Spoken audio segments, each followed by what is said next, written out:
برانتھ road city traders ایسوسی ایشن نے کشمیر ڈے پر ریلی کا انعقاد کیا۔ اس موقع پر تاجروں نے بھارت کے خلاف پلے کارڈز اور کشمیر بنے گا پاکستان کے بینرز اٹھا رکھے تھے۔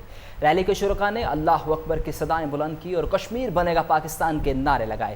تاجر برادری نے بھی بھارتی جارحیت اور کشمیری بھائیوں کے استحصال کی شدید الفاظ میں مذمت کی۔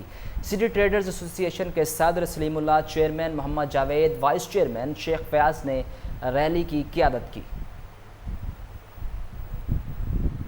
جیسا کہ آپ کو معلوم ہے کہ آج پورا 1 سال ہو گیا ہے کہ وادی کشمیر میں بڑا سخت لاک ڈاؤن ہے اور پوری کی پوری وادی کو مقصور کر کے رکھ دیا گیا ہے، زندگی کی بنیادی سہولتوں سے محروم کر کے رکھ دیا گیا ہے۔ انڈین آرمی کا ظالمانہ قبضہ اور مودی گورنمنٹ کا غاصبانہ قبضہ، اس سلسلے میں سٹی ٹریڈر ایسوسی ایشن، برانتھ روڈ، رحمان گلیاں، ریلوے روڈ اور بادامی باغ کے تاجروں نے مل کر اس احتسال کے خلاف ایک ریلی کا انعقاد کیا ہے۔ ہم اقوام متحدہ سے التجا کرتے ہیں کہ اقوام متحدہ کی جو نکات ہیں، جو اقوام متحدہ کے فیصلے ہیں، ان کے مطابق کشمیریوں کو حق خود ارادیت دیا جائے اور ان کو آزادی دی جائے تاکہ یہ ظلم کا نظام ختم ہو سکے۔ پورا 1 سال ہو چکا ہے آزاد کشمیر پہ جو کرفیو لگا ہوا ہے، انڈین آرمی نے لگایا، مودی سرکار نے لگایا ہوا ہے۔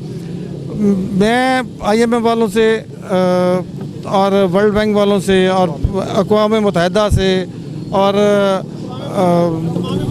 دنیا کی بڑی طاقتوں سے ہماری درخواست ہے کہ یہ قبضہ ختم کروایا جائے اور وہاں کا جو کرفیو ہے وہ ختم کیا جائے۔ دنیا کے جو بھی بڑے ممالک ہیں ان سے کہ یہ قبضہ فوری طور پہ وہاں سے ختم کروایا جائے اور کشمیریوں کو حق خدا جو حق دیا جائے کہ وہ بھی اپنی زندگی روٹین کے مطابق بسر کر سکیں۔ یہ جو ریلی نکال رہی ہے نا بچوں نے، یہ یکجہتی کے لیے نکالی، کشمیر کے لیے، تو ان کا مقصد تو یہی ہے کہ یہ کشمیر آزاد ہو اور جو مسلمان بھائی ہیں وہ ہمارے ساتھ شانہ بشانہ کام کریں اور ہمارے ساتھ چلیں، زندگی بہاریں وہ بھی دیکھیں اور زندگی لطف لیں۔ اور یہ جو ان کو قید و بند کی سزائیں دے رہے ہیں ناقابل برداشت ہے اور ہم اس کی شدید مذمت کرتے ہیں۔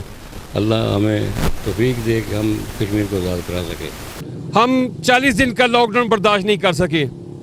دیکھیں کتنے ظلم کی بات ہے اور ہم سب خاموش بیٹھے ہوئے ہیں۔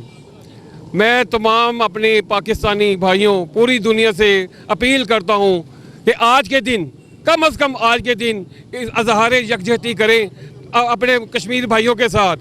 پاکستان